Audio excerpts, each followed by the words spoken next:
వాడుక భాషల్లో కల్పవృక్షాలు అంటుంటారండి, కానీ ఇవన్నీ కూడా కదంబ వృక్షాలండి. కదంబ వృక్షాలు. కదంబ వృక్షాలు ఎక్కడ అంటే మన ఉమ్మడి మహబూబ్నగర్ జిల్లాలో ఎక్కడ కూడా ఇలా ఎక్కడ లేవండి, లేవు. మన రాష్ట్రంలో లేవండి. రాష్ట్రంలో లేవు. ఈ కాశీలో ఉన్నటువంటి కదంబ వృక్షాలు కందూరు క్షేత్రంలో ఉన్నాయి కాబట్టి ఈ యొక్క ఆలయాన్ని దక్షిణ కాశీ కూడా అంటూ ఉంటారు.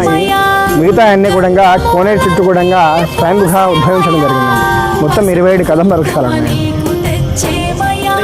ప్రదర్శన చేయడం వల్ల సంతాన ప్రాప్తి కలుగుతుంది వాళ్ళకి. అవునండి, 100% సంతాన ప్రాప్తి కూడా కలుగుతుందండి. వివాహం కాని వాళ్ళకి వివాహం జరుగుతుందండి, సంతానం కాని వాళ్ళకు కూడా సంతానం కూడా కలుగుతుందండి.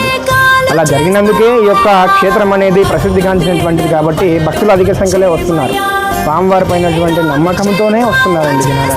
మహబూబ్నగర్ జిల్లా అడ్డాకుల మండలం కందూరు క్షేత్రంలో స్వయంగా వెలిసిన శ్రీ శ్రీ శ్రీ పార్వతీ సమేత రామలింగేశ్వర స్వామివారి యొక్క ఆలయంలో ఉన్నారండి. స్వామివారి యొక్క చరిత్ర చెప్పుకున్నట్టయితే పూర్వము స్వామివారు కొండపైన ఉండేవారటండి. తమ్మలి వంశానికి చెందిన తమ్మల్ల పెద్దమని భక్తురాలు ఆవిడ. ప్రతిరోజు కూడా స్వామివారి యొక్క కొండపైన ఎక్కేసి స్వామివారికి నిత్యారాధన కూడా చేస్తూ ఉండేదట. కాలక్రమేణా ఆవిడ నిండు గర్భావతిగా కావడం జరిగింది. గర్భావతి అయినప్పటికీ కూడా స్వామివారి యొక్క కొండ ఎక్కేసి స్వామివారికి నిత్య పూజలు నిత్య అర్చనలు కూడా చేస్తూ ఉండేదట. కాలక్రమేణా ఆవిడ నిండు గర్భావతి అయినప్పటికీ కూడా ప్రతినిత్యం కూడా అభిషేకాలు కూడా చేస్తూ ఉండేది. 9 మాసాలు వచ్చిన తర్వాత స్వామివారి యొక్క కొండ ఎక్కుతూ స్వామివారిని వేడుకుంటుందంట. స్వామి, నాకు ఊహ తెలిసినప్పటి నుంచి నేను నిన్నే ప్రార్థిస్తున్నాను, నీకే అభిషేకాలు చేస్తున్నాను, నాకు చేతనవ్వట్లేదు స్వామి నీ చెంతకు రావడానికి అని కూడా ఆ యొక్క భక్తురాలు స్వామివారికి మొరపెట్టుకుంటుందంట.